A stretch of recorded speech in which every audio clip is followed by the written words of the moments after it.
So students, now today we will discuss about PN junction diode. Okay.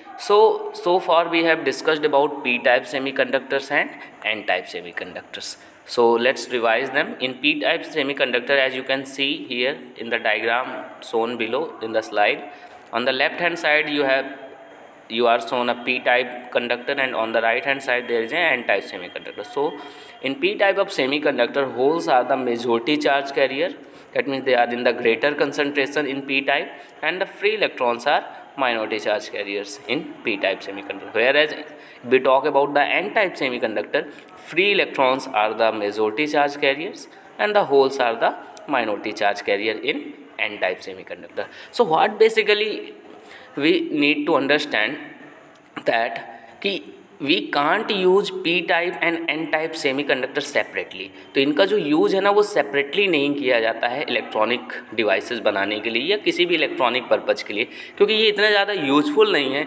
अगर हम इन्हें अलग अलग यूज करते हैं सर्किट्स में.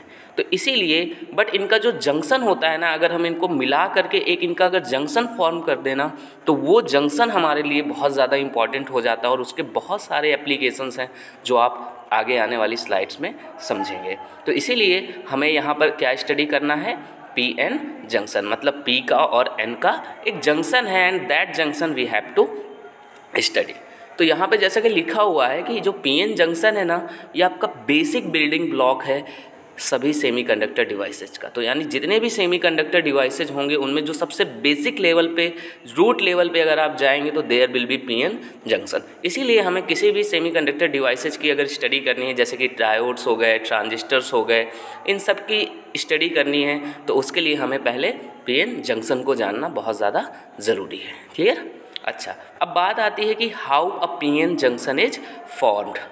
तो when a p-type semiconductor is suitably joined to an n-type semiconductor, the contact surface formed is called pn junction. तो क्लियर सी बात है, जब आप एक p-type सेमीकंडक्टर को एक n-type सेमीकंडक्टर के साथ ऐड कर देते हैं, ज्वाइन कर देते हैं दोनों को सुटेबली, तो जो कॉन्टेक्ट सरफेस होती है दोनों के बीच में, that is called the PN junction. But आपको लग रहा होगा कि क्या हम अपने हैंड से ये मैनुअली कर सकते हैं कि एक पी ब्लॉक को लें और एक एन के ब्लॉक को लें और दोनों को स्टिक कर दें with the help of some glue, Fevistick और something different thing. But I want to tell you that this process of making the PN junction is not done manually. इसको करने के लिए हमें बहुत ही सोफिस्टिकेटेड इंस्ट्रूमेंट्स का यूज़ करना पड़ता है जो आप लैब्स में ही कर पाते हो. ये काम मैनुअली नहीं किया जा सकता है. That is the thing you have to keep in mind, क्योंकि एग्जाम में ये क्वेश्चन आता है कि क्या आप डायरेक्ट एक एन टाइप और पी टाइप को मैनुअली ऐड, मतलब मैनुअली ज्वाइन करके क्या जंक्शन बना सकते हैं? No, you can't make it. Okay, now so let's assume that junction is formed. Now so what are the processes which takes place during the formation of pn junction? तो अब देखो pn junction जब बन जाता है ना तो उसमें there are two major processes which takes place. First diffusion, second drift. Okay, so let's discuss about the diffusion. So as we all know, I have already told that in n-type semiconductor electrons are in the higher concentration, whereas the holes are the minority in n-type semiconductor. Whereas in p-type semiconductor the holes are the majority carrier, that is their concentration is greater, and the electrons are in lower concentration in p-type semiconductor. Okay, तो let's say our junction is formed. तो अब हमने assume किया कि देखो हमारा junction क्या हो गया है, बन गया है. और ये दिख रहा होगा आपको ऊपर वाले डायग्राम नंबर 1 में कि लेफ्ट हैंड साइड में आपका पी टाइप का कंडक्टर है और राइट हैंड साइड में आपका एन टाइप का सेमीकंडक्टर है. क्लियर? अब देखो दोनों जुड़ गए हैं और देखो जो बीच में पिंक लाइन है that is the junction of P and N, उसी को हम पी एन जंक्शन कहते हैं. अब आप यहाँ पे एक चीज़ समझें, देखिए ये हमारे यूनिवर्स का लॉ है, बेसिक लॉ है कि आपने गैसेज में भी देखा होगा कि जो गैसेज होती हैं वो हायर कंसंट्रेशन से लोअर कंसंट्रेशन की तरफ फ्लो करती हैं. तो सपोज करो कि देयर आर 2 चैम्बर्स, एक चैम्बर में गैस फिल्ड है, एक चैम्बर है जिसमें गैस है ही नहीं या बहुत कम है कंसंट्रेशन उसकी. अब आप दोनों चैम्बर को कनेक्ट कर दो तो क्या होता है कि जो गैस होती है वो हायर कंसंट्रेशन वाले बॉक्स से लोअर कंसंट्रेशन वाले बॉक्स की तरफ जाती है जब तक दोनों इक्विलिब्रियम में ना आ जाएँ. तो वही चीज़ यहाँ पर भी होती है आपके सेमीकंडक्टर में। क्लियर? अच्छा, उस प्रोसेस को हम क्या कहते थे? गैसेज के जाने को, उसको हम डिफ्यूजन कहते थे वहाँ पे। क्लियर? तो यहाँ पर सेमीकंडक्टर में भी अगर आप देखें तो अगर आप पी टाइप को देखें तो देखो यहाँ पी टाइप में ना होल्स बहुत ज़्यादा कंसंट्रेशन में, लेकिन अगर आप एन टाइप में देखोगे ना तो यहाँ पे तो होल बहुत कम है, माइनॉरिटीज़ में है। तो इससे क्या पता चला कि पी टाइप आपका ज़्यादा कंसंट्रेशन वाला सेमीकंडक्टर है होल्स का, और एन टाइप में होल्स की कंसंट्रेशन क्या है? कम है। तो इसका मतलब कि आपके होल्स क्या करना स्टार्ट कर देंगे? डिफ्यूज करना स्टार्ट कर देंगे पी से एन की तरफ। समझ में आया? तो सबसे पहली प्रोसेस जो स्टार्ट हो जाती है आपके पी एन जंक्शन के बनने के बाद, दैट इज़ द डिफ्यूजन। अच्छा, लेकिन बात ये भी याद रखनी है आपको कि सिर्फ होल्स ही नहीं डिफ्यूज कर रहे हैं। अगर आप एन टाइप को देखो तो यहाँ पे इलेक्ट्रॉन्स किस में है? मेजॉरिटी में है, that means there concentration is large. But आपके पी साइड में इलेक्ट्रॉन्स की जो कंसंट्रेशन है दैट इज़ वेरी लो, तो यहाँ पे इलेक्ट्रॉन की कंसंट्रेशन का भी तो डिफरेंस है दोनों तरफ। That's why these free electrons also start diffusing from N side to P side. इसका मतलब जैसे ही जंक्शन बना, सबसे जो पहली प्रोसेस स्टार्ट होती है दैट इज डिफ्यूजन। और ये होती क्यों है? Because of the difference of concentration के डिफरेंस की वजह से ये प्रोसेस होती है। क्लियर? अच्छा, इसमें कौन कौन मूव करता है? होल्स भी मूव करते हैं और फ्री इलेक्ट्रॉन्स भी मूव करते हैं। अब देखो, जो होल्स हैं वो पी से एन की तरफ जाते हैं और जो फ्री इलेक्ट्रॉन्स हैं वो एन से पी की तरफ डिफ्यूज होते हैं। अच्छा, अब बात आती है कि ये कौन से होल और कौन से फ्री इलेक्ट्रॉन जा रहे हैं? क्या माइनॉरिटी वाले जा रहे हैं कि मेजॉरिटी वाले जा रहे हैं? तो अगर आप ध्यान से देखो तो ये मेजॉरिटी चार्जेस हैं जो आपके डिफ्यूजन में पार्टिसिपेट करते हैं। तो ये आपके लिए बहुत ही एक इम्पॉर्टेंट पॉइंट है कि the diffusion process takes place for majority carriers. Clear? अच्छा, अब बात आई कि अब जंक्शन को क्रॉस करेंगे ये चार्जेस। ठीक है, तो क्या होता है कि अगर चार्जेस में फ्लो आ गया तो उसकी वजह से क्या जनरेट हो जाती है? आपके करंट जनरेट हो जाती है। इसीलिए अगर होल्स आपके पी से एन की तरफ जा रहे हैं तो एक करंट जंक्शन के क्रॉस जनरेट होगी होल्स की वजह से, और अगर फ्री इलेक्ट्रॉन भी क्रॉस कर रहे हैं जंक्शन को तो एक करंट इलेक्ट्रॉन की भी आएगी। अब देखते हैं दोनों के करंट की डायरेक्शन क्या हो सकती है। तो अगर होल करंट की बात करें तो देखो, hole is going from P to N. इसका मतलब होल की डायरेक्शन क्या है मोशन की? पी से एन की तरफ है। ठीक है, और देखो होल तो पॉजिटिव चार्ज है, इफेक्टिव पॉजिटिव चार्ज होता है इसमें। इसका मतलब जो होल की करंट होगी that will be from P to N. ये हम सबको पता है कि जो डायरेक्शन होती है करंट की वो पॉजिटिव चार्ज के मोशन की डायरेक्शन में होती है, और अगर चार्ज हमारा नेगेटिव है तो उसके अपोजिट डायरेक्शन में होती है। तो इसीलिए जो होल यहाँ पे एक पॉजिटिव चार्ज की तरह बिहेव करता है, इसीलिए जो उसकी वजह से करंट आएगी जंक्शन के cross that will be in the direction of motion of the holes, जो कि पी से एन की तरफ है। अब अगर हम फ्री इलेक्ट्रॉन के करंट की बात करें तो जो फ्री इलेक्ट्रॉन है they are going from N side to P side. But याद करें कि फ्री इलेक्ट्रॉन एक निगेटिव चार्ज पार्टिकल है, और हमने पढ़ा है कन्वेंशनल डायरेक्शन ऑफ करंट में कि जो इलेक्ट्रिक करंट की डायरेक्शन होती है वो इलेक्ट्रॉन मोशन के डायरेक्शन के अपोजिट होती है। दैट्स वाई फ्री इलेक्ट्रॉन की भी जो इलेक्ट्रिक करंट आ रही होगी वो भी पी से एन की तरफ होगी, इलेक्ट्रॉन फ्री इलेक्ट्रॉन्स के मोशन के अपोजिट डायरेक्शन में। तो कंक्लूजन ये निकलता है कि होल की भी करंट पी से एन की तरफ है और फ्री इलेक्ट्रॉन की भी करंट जो है, इलेक्ट्रिक करंट जो है वो पी से एन की तरफ है। That means both are in same direction.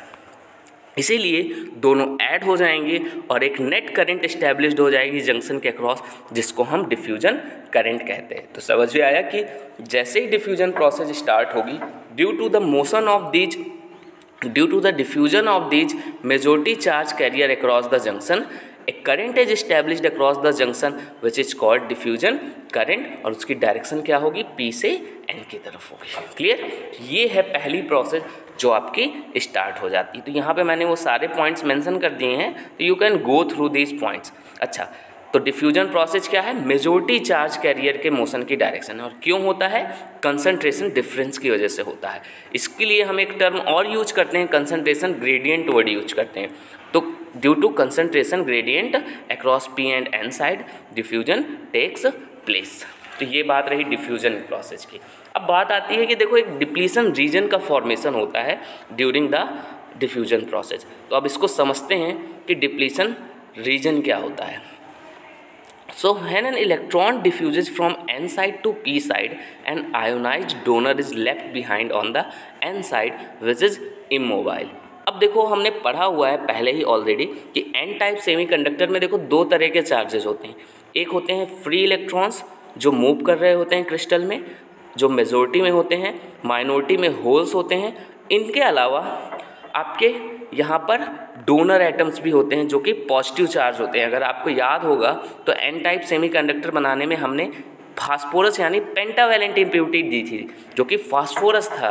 अब फास्फोरस ने जैसे ही एक इलेक्ट्रॉन फ्री इलेक्ट्रॉन बना दिया, अब फास्फोरस पे कैसा चार्ज आ जाता था, पॉजिटिव चार्ज आ जाता था। बट प्रॉब्लम ये थी कि ये जो इन्हीं को हम डोनर एटम कहते थे, लेकिन ये जो डोनर एटम होते हैं ना, ये मोबाइल नहीं होते, they can not move in the crystal, इसीलिए ये करंट नहीं बनाते हैं। बट ये अपने ही लैटिस पॉइंट पर फिक्स रहते हैं हमेशा। तो वही बात यहाँ कही गई है कि जैसे ही एक इलेक्ट्रॉन डिफ्यूज करता है एन से पी की तरफ, वो अपने पीछे क्या छोड़ जाता है, एक पॉजिटिव आयन को छोड़ जाता है एन साइड में। तो दिख रहा होगा आपको कि देखो एन साइड में जंक्शन के, मैंने राइट साइड में एन दिखाया, तो डायग्राम 2 में अगर देखें तो एन साइड में दिख रहा है एक पॉजिटिव लेयर बन रही है, पॉजिटिव आयंस की लेयर बन रही है। क्यों? क्योंकि यहाँ पर इलेक्ट्रॉन्स एन से किधर चले गए, पी की तरफ, तो यहाँ पे एक पॉजिटिव एटम्स की लेयर बन जाएगी। क्लियर? Similarly, clear? अच्छा, और एक बात, as the process goes on a layer of positive charge is developed on the N side of the junction, जो कि मैंने बता दिया। अच्छा, अब ये तो थी बात फ्री इलेक्ट्रॉन की। ऐसे ही होल्स भी तो आपके किधर से किधर जा रहे हैं, पी से एन की तरफ जा रहे हैं। तो जब एक होल आपका पी से एन की तरफ जाएगा तो वो अपने पीछे किसको छोड़ जाएगा, एक निगेटिव एक्सेप्टर एटम को छोड़ जाएगा। इसीलिए आपको दिख रहा होगा कि पी साइड में जंक्शन के लेफ्ट में अगर आप देखें तो एक निगेटिव चार्ज एक्सेप्टर एटम्स की लेयर फॉर्म हो गई है जंक्शन के लेफ्ट साइड में। तो क्या हुआ कि जंक्शन के राइट साइड में, that means in the N side of the junction, positive ions की लेयर बनती है और पी साइड में नेगेटिव आयंस की लेयर बन जाती है। और इसी टोटल लेयर को, जो ये पॉजिटिव और नेगेटिव चार्ज की ये कंबाइंड जो लेयर है, ये जो टोटल लेयर है, इसको हम क्या कहते हैं, डिप्लीशन रीजन कहते हैं, जो कि आपका पिंक कलर के डॉटेड लाइंस के विद इन द रीजन जो दिया गया है। क्लियर? तो जंक्शन के दोनों तरफ देख रहे हैं वो डॉटेड पिंक लाइंस के जो बीच का रीजन है, that is your depletion region, जिसमें आपके इमोबाइल चार्जेज होते हैं। कोई भी मोबाइल चार्ज यहाँ पर प्रेजेंट नहीं होता है, ये बात आपको याद रखना है। इसीलिए हम इसको डिप्लीशन रीजन कहते हैं, क्योंकि it is depleted of mobile charge carriers. तो यहाँ मोबाइल चार्ज कैरियर्स का डिप्लीशन हो जाता है, that is why it is called depletion region. Okay, तो ये तो रही बात डिप्लीशन रीजन की। अब बात आती है कि जैसे जैसे देखो डिफ्यूजन बढ़ता जाएगा, तो सपोज करो पहले 4 होल्स क्रॉस कर गए पी से एन की तरफ और 4 इलेक्ट्रॉन्स एन से पी आ गए। तो देखो यहाँ पर अभी जो सेकेंड डायग्राम में है, तो in due to these 4 electrons and 4 holes diffusion, तो देखो एन साइड में 4 पॉजिटिव आयंस बन गए क्योंकि 4 इलेक्ट्रॉन एन से पी की तरफ गए होंगे। And due to the diffusion of 4 holes from P to N side, I have shown 4 negative charge ions on the P side of the atom. But क्या ये प्रोसेस रुक जाएगी यहीं पर? नहीं, डिफ्यूजन बढ़ता जाएगा अभी, और फिर कुछ होल्स पी से एन की तरफ जाएंगे और कुछ फ्री इलेक्ट्रॉन एन से पी की तरफ जाएंगे। इसका मतलब कि विद द टाइम ये जो विड्थ है ना डिप्लीशन रीजन की, ये इंक्रीज करती जाती है, क्योंकि अभी 4 एटम्स की लेयर बनी है, फिर 8 होंगे, फिर 12 होंगे, क्योंकि डिफ्यूजन तो बढ़ता जा रहा है। ज़्यादा से ज़्यादा जितने इलेक्ट्रॉन और होल्स डिफ्यूज करेंगे उतने ज़्यादा पीछे वो आयोनाइज्ड एटम्स को छोड़ जाएंगे। तो इसका मतलब with the time this depletion reason increases, इसकी विड्थ जो हो जाती है वो बढ़ती जाती है। क्लियर? अच्छा, तो ये अब बात आती है कि जो थिकनेस होती है ना इस डिप्लीशन रीजन की, वो कोई बहुत ज़्यादा नहीं होती। It is in the order of 1/10 of micrometer, मतलब 1/10 होती है माइक्रोमीटर का। तो ये बहुत छोटी सी डिस्टेंस में आपका ये जंक्शन फॉर्म होता है। तो ये तो रही बात डिप्लीशन रीजन की। अब देखो यहाँ पर एक चीज़ समझते हैं कि इस डिप्लीशन रीजन की वजह से अब हो क्या रहा होगा बेसिकली। क्लियर? तो अब जैसा कि इस डायग्राम में आप देख सकते हैं कि एक डिप्लीशन रीजन फॉर्म हो गई है, और दिख रहा होगा ये येलो कलर का बैंड जो है बीच में, जिसमें आपके एन साइड में पॉजिटिव आयंस की लेयर है और लेफ्ट हैंड साइड में, that is on the P side, negative ions की लेयर है। अब आपको पता है कि यहाँ पर नेगेटिव और पॉजिटिव आयन अगर हैं, तो due to these positive and negative ion layer an electric field is set up in this depletion region. तो इस डिप्लीशन रीजन में क्या सेटअप हो जाएगी, आपकी एक इलेक्ट्रिक फील्ड सेटअप हो जाएगी। और क्लियर सी बात है, उसकी जो डायरेक्शन होगी वो किधर से किधर होगी, पॉजिटिव आयन से नेगेटिव आयंस की तरफ होगी, मतलब एन साइड से पी साइड की तरफ होगी। तो ये एक बहुत ही इंपॉर्टेंट बात यहाँ पे निकल के आती है डिप्लीशन रीजन से, कि एक इलेक्ट्रिक फील्ड जनरेट हो जाती है तुम्हारे इस डिप्लीशन रीजन में अक्रॉस द जंक्शन, और उसकी डायरेक्शन क्या होती है इलेक्ट्रिक फील्ड की, एन से पी की तरफ होती है। क्लियर। अब देखो यहाँ पर ध्यान से बात समझते हैं अगर, तो ओके सो अभी तक में हमने क्या समझा, डिफ्यूजन स्टार्ट हुआ, डिप्लीशन रीजन बनी, जिसकी वजह से एक इलेक्ट्रिक फील्ड जनरेट हो गई पी एन से पी की तरफ। अब आगे देखते हैं कि इस इलेक्ट्रिक फील्ड का इफेक्ट क्या होगा आपके जंक्शन पर। तो अब जैसे क्या हो रहा है कि जैसे जैसे डिफ्यूजन बढ़ेगा, ये जो इलेक्ट्रिक फील्ड है ना वो भी इंक्रीज करती जाती है। उसको समझते हैं क्यों। क्योंकि देखो सपोज करो कि शुरुआत में डिफ्यूजन के in the initial stage of the diffusion layer कम थी, तो कुछ ही पॉजिटिव चार्ज एटम थे, जैसे कि इस डायग्राम में देखें कि ये initially there were 4 positive atoms on the N side and respectively 4 negative acceptors on the left hand side and that is P side. तो दिख रहा है कि यहाँ पे only 4 atoms are responsible for the electric field, but with the time ये जो number है एटम्स का एक्यूमुलेशन का वो बढ़ता जाता है आपका। क्लियर। तो ज़्यादा से ज़्यादा एटम्स बढ़ते चले जाएंगे, आपकी डिप्लीशन रीजन बढ़ता चला जाएगा। इसीलिए अगर चार्जेस बढ़ रहे हैं तो इलेक्ट्रिक फील्ड की स्ट्रेंथ भी क्या करेगी, बढ़ेगी। तो यानी with the time depletion region बढ़ता है और उसके साथ साथ ज़्यादा से ज़्यादा चार्ज बढ़ते जाते हैं। इसकी वजह से इलेक्ट्रिक फील्ड की स्ट्रेंथ भी क्या कर जाती है, ग्रो करती रहती है। अब देखते हैं इस इलेक्ट्रिक फील्ड का इफेक्ट क्या होने वाला है। तो चलो अब देखते हैं कि क्या ये इलेक्ट्रिक फील्ड डिफ्यूजन पे कोई इफेक्ट क्रिएट करेगी क्या। तो इसका इफेक्ट देखते हैं डिफ्यूजन पे, कि ये जो इलेक्ट्रिक फील्ड है आपकी जो जनरेट हुई है, क्या ये डिफ्यूजन को सपोर्ट करेगी कि उसको अपोज करेगी। सो the answer is this electric field opposes the process of diffusion. देखो कैसे समझते हैं। ये जो इलेक्ट्रिक फील्ड जनरेट हुई है, आप अगर ध्यान से देखो, it is generated from N side to P side. तो इसको मैं थोड़ा दिखाना चाहूँगा यहाँ पर। तो देखो एन साइड से पी साइड की तरफ ये इलेक्ट्रिक फील्ड जनरेट हो गई है इस तरह से कुछ। तो this is your N side, this is your P side. Okay now अब देखो क्या हो रहा है कि इलेक्ट्रिक फील्ड तो मैंने ये दिखा दिया ऐसे।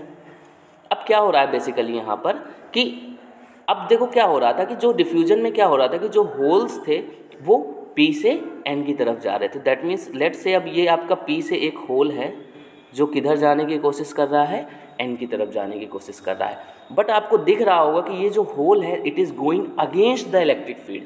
तो क्या करेगा कि ये जो इलेक्ट्रिक फील्ड है ना वो इस होल को आगे जाने से रोकेगी। क्यों? क्योंकि इलेक्ट्रिक फील्ड के ये अपोजिट जाने की कोशिश कर रहा है। और इलेक्ट्रिक फील्ड पॉजिटिव चार्ज पे फोर्स किधर लगाती है, इलेक्ट्रिक फील्ड के डायरेक्शन में लगाएगी। तो ये जो इलेक्ट्रिक फील्ड है ना वो होल्स पे एक फोर्स लगाएगी जो कि होल्स के मोशन के अगेंस्ट में लगेगा। इसीलिए ये जो इलेक्ट्रिक फील्ड है ये आपके डिफ्यूजन को क्या करती है, अपोज करती है। तो ये तो रही बात होल की। अब अगर हम इलेक्ट्रॉन की बात करें तो लेट्स से अगर कोई एक इलेक्ट्रॉन, तो अगर एक इलेक्ट्रॉन एन से पी की तरफ आ रहा है तो let's say there is an electron which is coming from N side to P side. तो अब आप ध्यान से देखो तो आपको पता है कि इलेक्ट्रॉन एक नेगेटिव चार्ज पार्टिकल है। इसका मतलब जो इलेक्ट्रिक फील्ड है उस पर भी फोर्स लगाएगी। और फिर यहाँ पर भी देखें तो जो इलेक्ट्रिक फील्ड फोर्स लगाती है नेगेटिव चार्ज पार्टिकल्स पे वो इलेक्ट्रिक फील्ड के अपोजिट डायरेक्शन में लगाती है। इसका मतलब force will be in this direction. इसका मतलब कि इलेक्ट्रॉन तो पी की तरफ जाना चाह रहा है बट जो इलेक्ट्रिक फील्ड जो जनरेट है वो फोर्स किधर लगा रही है, मोशन के अपोजिट डायरेक्शन में लगा रही है। इसका मतलब इलेक्ट्रिक फील्ड इलेक्ट्रॉन के डिफ्यूजन को भी अपोज करती है। तो समझ में आया कि हाउ दिस डिफ्यूजन वर्क्स।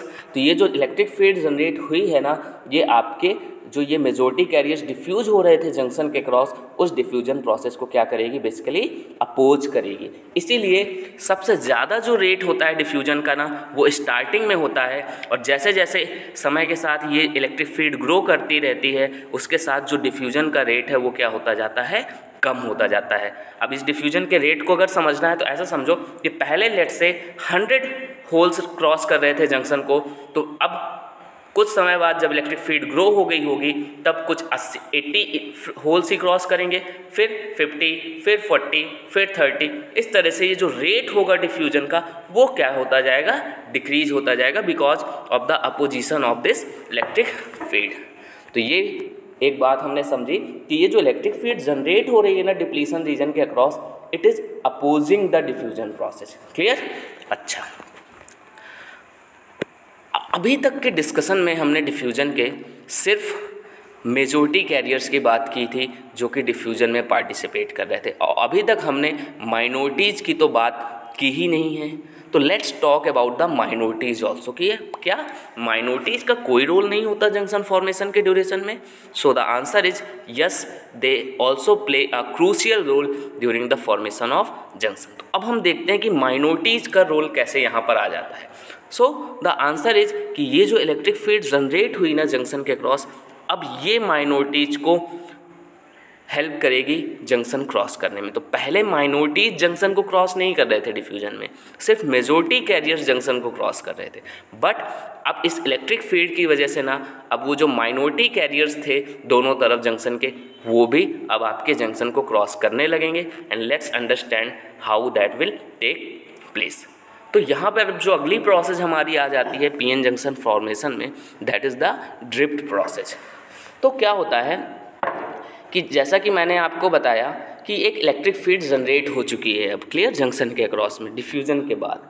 अब देखो क्या हो रहा है बेसिकली कि आपका एन तरफ जो है, एन साइड रीजन में माइनॉरिटी में कौन होते हैं, होल होते हैं, और पी साइड में माइनॉरिटी में कौन होते हैं, फ्री इलेक्ट्रॉन्स होते हैं। इन बातों को आपको थोड़ा सा ध्यान में रखना है। अच्छा, अब देखो क्या होता है कि whenever a hole on the N side, तो जब भी माइनॉरिटी वाला जो होल है एन साइड का, वो घूमता घूमता ना इस जंक्शन में एंटर कर जाता है, जब तो इस डिप्लीशन रीजन में क्या कर जाता है, एंटर कर जाता है। और क्लियर सी बात है, जो हमारी इलेक्ट्रिक फील्ड है वो कहाँ पर है, सिर्फ डिप्लीशन रीजन में है, और डिप्लीशन रीजन के बाहर इट इज़ नॉट एग्जिस्टिंग। तो जब कोई होल बाहर मूव कर रहा है डिप्लीशन रीजन के, तो उस पर इस फील्ड का कोई भी इफेक्ट नहीं पड़ेगा। But as soon as this hole reaches near this depletion region, तो क्या होगा कि जैसे ही कोई होल इस डिप्लीशन रीजन के पास पहुंचेगा, तो लेट्स से पहले कोई होल यहाँ पर था, ठीक, अब वो होल मूव करता करता कहाँ पहुँच चुका है, जंक्शन की बाउंड्री पे। तो क्या होगा कि जैसे ही यहाँ पर पहुँचेगा ये माइनॉरिटी वाला होल, ये जो इलेक्ट्रिक फील्ड है ना उस होल को अट्रैक्ट कर लेगी। देखो कैसे, ये है इलेक्ट्रिक फील्ड, अब आपका ये होल यहाँ पहुँच गया है जस्ट जंक्शन पे, क्लियर। तो ये आपके जंक्शन पे होल पहुँच चुका है यहाँ पर एक ऐसा। अब क्या होगा कि अब एक इलेक्ट्रिक फील्ड है जिसके पास क्या पहुँच चुका है, एक माइनॉरिटी वाला होल एन साइड में, क्लियर। अब अगर देखो तो ये एक होल है, ये जो इलेक्ट्रिक फील्ड है वो होल पे फोर्स किधर लगाएगी, इलेक्ट्रिक फील्ड के डायरेक्शन में लगाएगी। This force will act on the hole. तो क्या होगा कि ये जो फोर्स लग रहा होगा इलेक्ट्रिक फील्ड का ना, ये इस होल को किधर भेज देगा, एन की तरफ, पी साइड में भेज देगा। और सिमिलरली जो एक फ्री इलेक्ट्रॉन माइनॉरिटी में होगा पी इस साइड में, जब वो जंक्शन के पास पहुंचेगा तो उसको भी ये जो इलेक्ट्रिक फील्ड है एक फोर्स लगा करके एन साइड में भेज देगी। तो अब आपको समझ में आया कि इस इलेक्ट्रिक फील्ड की वजह से अब आपके जो माइनॉरिटी कैरियर्स हैं वो भी जंक्शन को क्या करने लग जाएंगे, क्रॉस करने लग जाएंगे, क्लियर। तो ये बात समझ में आई यहाँ पर आपको कि ये जो प्रोसेस स्टार्ट हो गई उसको हम क्या कहेंगे, ड्रिफ्ट कहेंगे। तो अगली प्रोसेस है ड्रिफ्ट। तो ड्रिफ्ट की डेफिनेशन क्या हुई कि the motion of minority charge carrier across the junction due to electric field. I am repeating, the motion of minority charge carrier across the junction due to electric field is called drift। तो मतलब ये जो drift process start हो रही है ये electric field की वजह से हो रही है। और आपको पता है कि टाइम के साथ ये जो इलेक्ट्रिक फील्ड की स्ट्रेंथ है वो क्या करती है, ग्रो करती है। इसका मतलब with the time your drift rate of drift जो है वो भी क्या करेगा, इंक्रीज करेगा। तो क्लियर सी बात समझ में आई। अच्छा, अब बात करते हैं कि ड्रिफ्ट की वजह से क्या करंट भी आता है क्या जंक्शन के क्रॉस में। So the answer is yes. जैसे कि डिफ्यूजन में जंक्शन के क्रॉस जब चार्जेस मूव कर रहे थे उनकी वजह से करंट आया था, similarly due to the motion of minority charges across the junction, due to the drifting of minority charges across the junction, another current comes into role and that is called drift current. अब बात आती है कि drift current की direction क्या होती है, तो उसको समझने की कोशिश करते हैं इस डायग्राम की हेल्प से। तो देखो अभी तक में हमने ये समझा है कि डिफ्यूजन की वजह से जो करंट आती थी वो किधर से किधर आती थी, P से N की तरफ आती थी। That was the conclusion. But अब जो ड्रिफ्ट की वजह से जो करंट आएगी, अगर आप उसी तरह से देखें जैसे मैंने डिफ्यूजन की करंट की डायरेक्शन बताई है, तो यू विल गेट दैट कि it will come from N side to P side. इसका मतलब ये जो ड्रिफ्ट करंट जनरेट हो रही है आपकी, ये N से P की तरफ हो रही है, जो कि ये अपोज कर रही है डिफ्यूजन करंट का। So this drift current is opposing the diffusion current. ये बात आपको बहुत ही इंपॉर्टेंट तरीके से याद कर लेनी। तो देखो समझते हैं अब बात को। तो इनिशियली क्या था, डिफ्यूजन बस हो रहा था। इनिशियली ड्रिफ्ट की वैल्यू क्या थी, लगभग 0। तो initially the diffusion was very high but drift was 0, almost 0, क्योंकि शुरुआत में इलेक्ट्रिक फील्ड बहुत वीक रहती है। जब शुरुआत की बात हो रही है, जस्ट जंक्शन बना, अच्छा विद द टाइम अब इलेक्ट्रिक फील्ड ग्रो कर रही है, जिसकी वजह से आपका जो डिफ्यूजन है वो डिक्रीज कर रहा है और जो ड्रिफ्ट है वो क्या कर रहा है, इंक्रीज कर रहा है। तो क्या होगा कि डिफ्यूजन का रेट कम होता जा रहा है, ड्रिफ्ट का रेट बढ़ता जा रहा है टाइम के साथ में। तो क्या होगा, एक टाइम आएगा when the rate of diffusion become equal to the rate of drift, और उसी को हम क्या कहते हैं, इक्विलिब्रियम कंडीशन कहते हैं। तो देखो अब ओवरऑल अब हम कंक्लूड करने की कंडीशन में आ चुके हैं पीएन जंक्शन पे। तो देखो क्या हुआ कि एक पीएन जंक्शन जब बना तो सबसे पहली जो प्रोसेस स्टार्ट हुई वो डिफ्यूजन स्टार्ट हो गई। ठीक, अब डिफ्यूजन की वजह से ना जंक्शन के क्रॉस एक करंट इस्टेब्लिश्ड हो गया, जो कि लेफ्ट हैंड मतलब एन साइड, जो कि पी साइड से किधर था, एन की तरफ था। That was the diffusion current. अच्छा, बट इनिशियली जो ड्रिफ्ट करंट थी ना वो बहुत कम रहती है, क्योंकि जो रेट ऑफ ड्रिफ्ट होता है initially that is very very small. Why so, because हमको पता है कि जो ड्रिफ्ट करंट आ रही है that is due to the electric field, और हमें तो पता है कि शुरुआत में तो इलेक्ट्रिक फील्ड कम होगी और समय के साथ इलेक्ट्रिक फील्ड इंक्रीज करती है। तो इसीलिए इनिशियली ड्रिफ्ट करंट बहुत कम होता है, डिफ्यूजन करंट बहुत ज़्यादा होता है। बट जैसे जैसे डिफ्यूजन की प्रोसेस बढ़ती जाती है, आपका जो इलेक्ट्रिक फील्ड की स्ट्रेंथ है वो ग्रो होती जाएगी, जिसकी वजह से ड्रिफ्ट करंट भी क्या होती जाएगी, इंक्रीज होती जाएगी, और डिफ्यूजन करंट में क्या होगा, वो डिक्रीज करेगा। तो समझ में आया कि जैसे जैसे प्रोसेस बढ़ती है डिफ्यूजन करंट कम होता है, ड्रिफ्ट करंट बढ़ता है, और एक टाइम आ जाता है when the diffusion current is equal to drift current, and that is called equilibrium condition. क्यों, क्योंकि जब ये हो जाएगा कि डिफ्यूजन करंट जो है वो ड्रिफ्ट करंट के इक्वल हो जाएगा, इन दैट कंडीशन जो नेट करंट हो जाएगा जंक्शन के अक्रॉस वो क्या हो जाएगा, 0 हो जाएगा। तो समझ में आया कि हाउ दिस इज वर्किंग। तो इक्विलिब्रियम कैसे बनेगा जंक्शन में, कि डिफ्यूजन कम होता जा रहा है, इसका मतलब डिफ्यूजन करंट रिड्यूस होता जाएगा, ड्रिफ्ट करंट बढ़ता जाएगा, और एक टाइम आएगा when both become equal and then the equilibrium is established. तब हम कहेंगे कि हमारा जंक्शन कहाँ पहुँच चुका है, इक्विलिब्रियम में पहुँच चुका है। और इक्विलिब्रियम की कंडीशन में जो नेट करंट होगा जंक्शन के अक्रॉस वो क्या हो जाएगा, 0। क्यों, क्योंकि जितना डिफ्यूजन करंट होगा उतना ही ड्रिफ्ट करंट होगा, दोनों एक दूसरे को क्या कर देंगे, कैंसल आउट कर देंगे, and the net current across the junction becomes 0। तो समझ में आया कि how the PN junction reach the equilibrium, and this is how your junction is made. तो समझ में आया कि पीएन जंक्शन बना, क्या क्या चीज़ें हो रही हैं सीक्वेंस में। ठीक, अब एक बैरियर पोटेंशियल कॉन्सेप्ट को डिस्कस करते हैं कि देखो बैरियर पोटेंशियल क्या होता है। अब देखो, अब हम बात कर रहे हैं कि हमारा जंक्शन बन चुका है, इक्विलिब्रियम आ चुका है, क्लियर। तो अब हम इक्विलिब्रियम की बात कर रहे हैं। तो अगर इक्विलिब्रियम आ चुका है, let's say look at this diagram, तो अब ये लेट्स से ये जंक्शन में इक्विलिब्रियम सेटअप हो चुका है, ठीक। तो अब जैसे ही इक्विलिब्रियम में सेटअप हो जाएगा, उसके बाद किसी भी तरह का नेट करंट नहीं जनरेट होगा, क्लियर। इक्विलिब्रियम में आ गया जंक्शन। तो इक्विलिब्रियम पहुंचने पहुंचते आप देख रहे होंगे कि एन साइड में एक पॉजिटिव लेयर्स की एटम बन चुकी होगी और पी साइड में एक नेगेटिव आयंस की लेयर बन चुकी होगी। अच्छा, तो हम ये भी तो कह सकते हैं कि जंक्शन के पी साइड और एन साइड के बीच में एक पोटेंशियल का डिफरेंस आ जाएगा। क्यों, क्योंकि देखो अगर चार्ज एक तरफ पॉजिटिव रखे हैं, एक तरफ नेगेटिव चार्जेज हैं, तो क्लियर सी बात है दोनों के बीच में अगर सेपरेशन है कुछ, तो एक पोटेंशियल डिफरेंस एग्जिस्ट करता है हमेशा।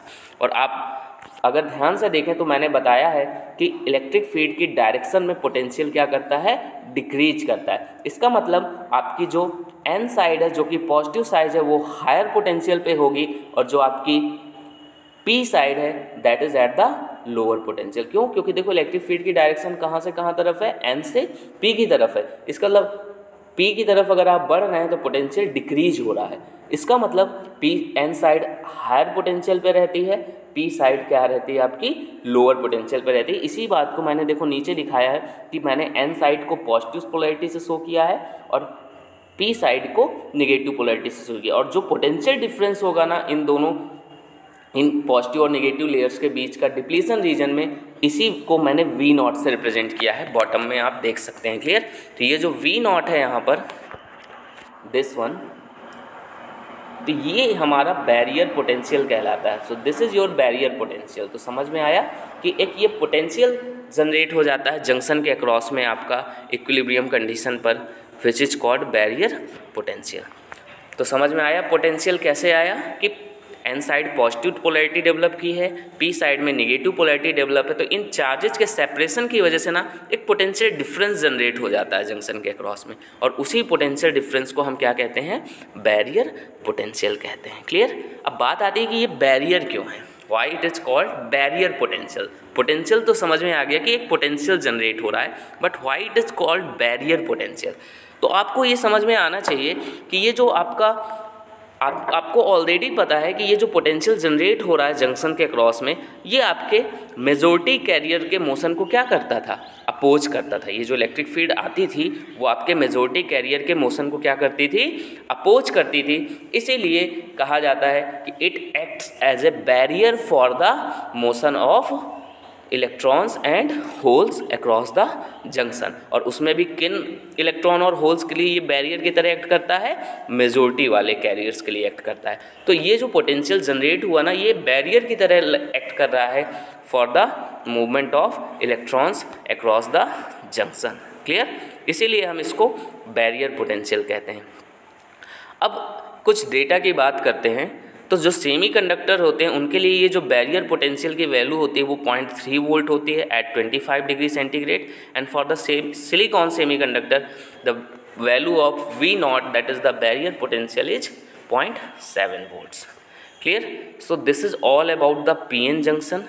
क्लियर। तो एक पूरा कंप्लीट क्वेश्चन आता है आपके पीएन जंक्शन पर एग्जाम में कि एक पीएन जंक्शन कैसे बनता है और क्या क्या बेसिक प्रोसेसेस होती हैं और how the equilibrium is reached. Clear.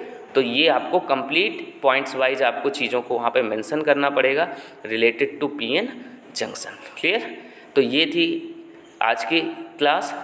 In the next class we will discuss about the diodes. Clear. तो अभी हमने सिर्फ पीएन जंक्शन को पढ़ा है, अब हम डायोड्स को स्टडी करेंगे अपनी अगली क्लास में। Till then good bye.